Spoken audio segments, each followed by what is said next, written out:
기사는 미터기를 가리켰다. 오케이 서 건식은 멍하니 숫자를 봤다. 250만 동? 이게 얼마지? 하나로 거의 14만 원? 호치민 공항에서 택시 탈 때는 이것만 기억해. 택시 기사가 달라는 대로 돈을 주지 말라는 거야. 건식의 베트남 스토리 건베스. 도착했다. 베트남이다. 성공도 방향도 없이 흘러가던 29. 면접에선 늘 좋은 결과 있길 바랍니다 라는 공허한 말만 돌아왔고 생활비는 편의점 아르바이트로 간신히 메워냈다. 건식이가 몇 달간 모은 돈을 쥐고 처음으로 외국 땅에 혼자 내딛는 순간이었다. 드디어 호치민이구나. 공항은 북적거렸고 입국 수속하는 곳은 장터 같았다. 기다란 줄 입국 수속만 거의 1시간이 걸렸다. 그리고 짐을 찾아 나온 공항 밖 뜨거운 공기가 건식이의 폐로 들어왔다. 건식이는 캐리어를 끌고 사람들의 흐름을 따라 나섰다.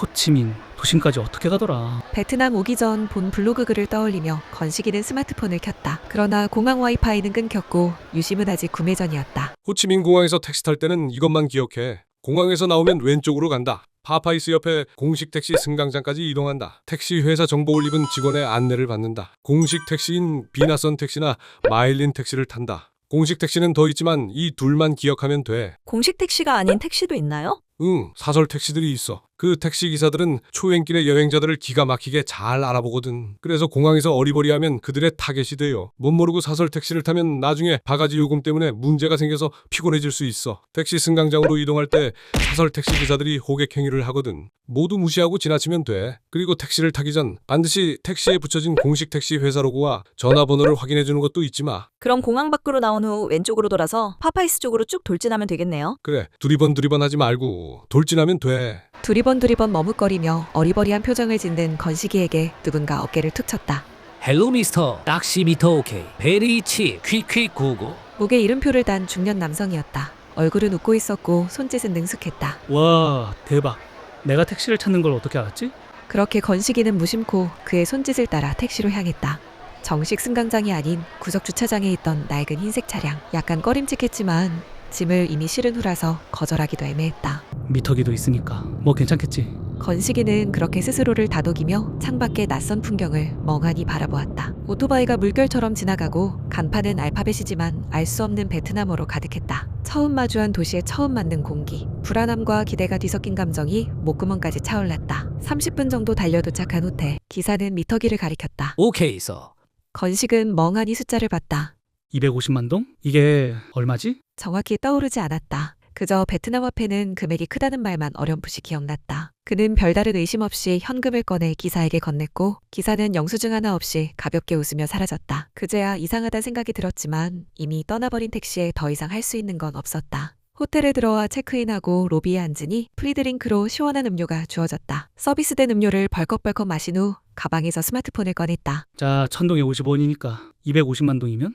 잠시 정적이 흐르고 건식이의 손과 몸이 떨렸다. 베트남에서 짝퉁 택시를 타면 어떻게 해야 돼요? 공항에서 7군 한인타운까지는 아무리 많이 나와야 40만 동이 안 나와. 더 가까운 1군과 2군은 요금이 더 적게 나오겠지. 어쨌든 실수로 사설 택시를 탔는데 미터기가 폭주하며 요금이 올라간다면 중간에 내리는 게 좋아. 중간에 내려서 택시를 어떻게 타요? 식당이나 카페에 들어가서 택시를 타게 도와달라고 하면 적극적으로 도와줄 거니까 걱정하지 마. 새벽에 호치민에 도착해서 중간에 내릴 수 없는 상황에 숙소까지 도착할 때가 있어. 택시기사가 말도 안 되는 미터기 요금을 보여주며 돈을 달라고 한다면 절대 먼저 요금을 계산하지 마. 일단 내려서 짐을 꺼내. 차 밖으로 짐을 꺼내고 숙소의 직원들에게 택시비가 이상하다며 도움을 요청해. 호텔 직원들이 해결해 줄 수 있을까요? 중요한 포인트는 택시 요금을 계산하는 것에 서두르지 말고 택시기사가 달라는 대로 돈을 주지 말라는 거야. 분쟁이 생기면 택시기사가 가격을 흥정할 텐데 그때부터 계속 금액을 깎으면 돼. 합당한 금액에서 호텔 직원이 중재를 해줄 거야. 와, 근데 짝퉁 택시한테 사기당하면 진짜 열받겠네요.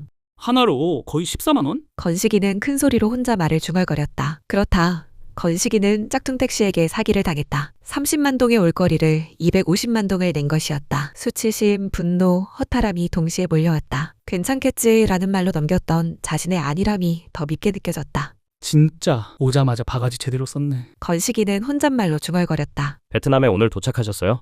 예, 맞아요. 방금 하신 말을 들어보니 그런 것 같았어요. 표정이 제가 처음 도착한 날이랑 똑같았어요. 저도 첫날 멘붕이 왔었거든요. 비슷한 또래의 한국인들이었다. 건식이는 어색하게 웃으며 고백했다. 택시 타고 14만 원이나 냈어요. 헐, 완전 당하셨네요. 공항에서는 무조건 그랩이나 비나선, 마일린 타야 돼요. 기사들이 말 걸면 100% 바가지예요. 아, 몰랐어요.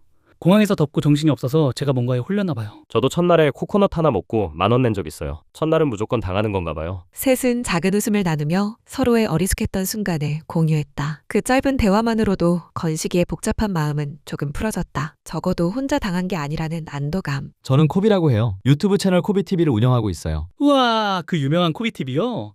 여자친구 스카리님과 함께하는 코비TV 맞으시죠? 헤어졌어요. 죄송해요.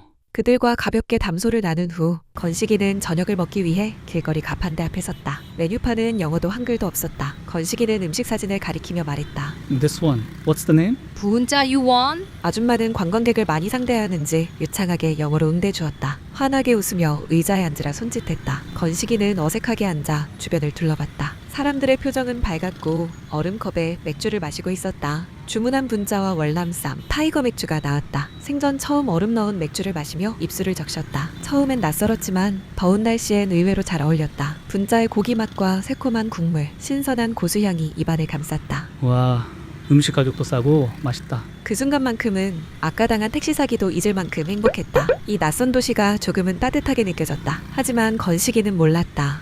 이 저녁 식사로 인해 닥칠 그 후폭풍을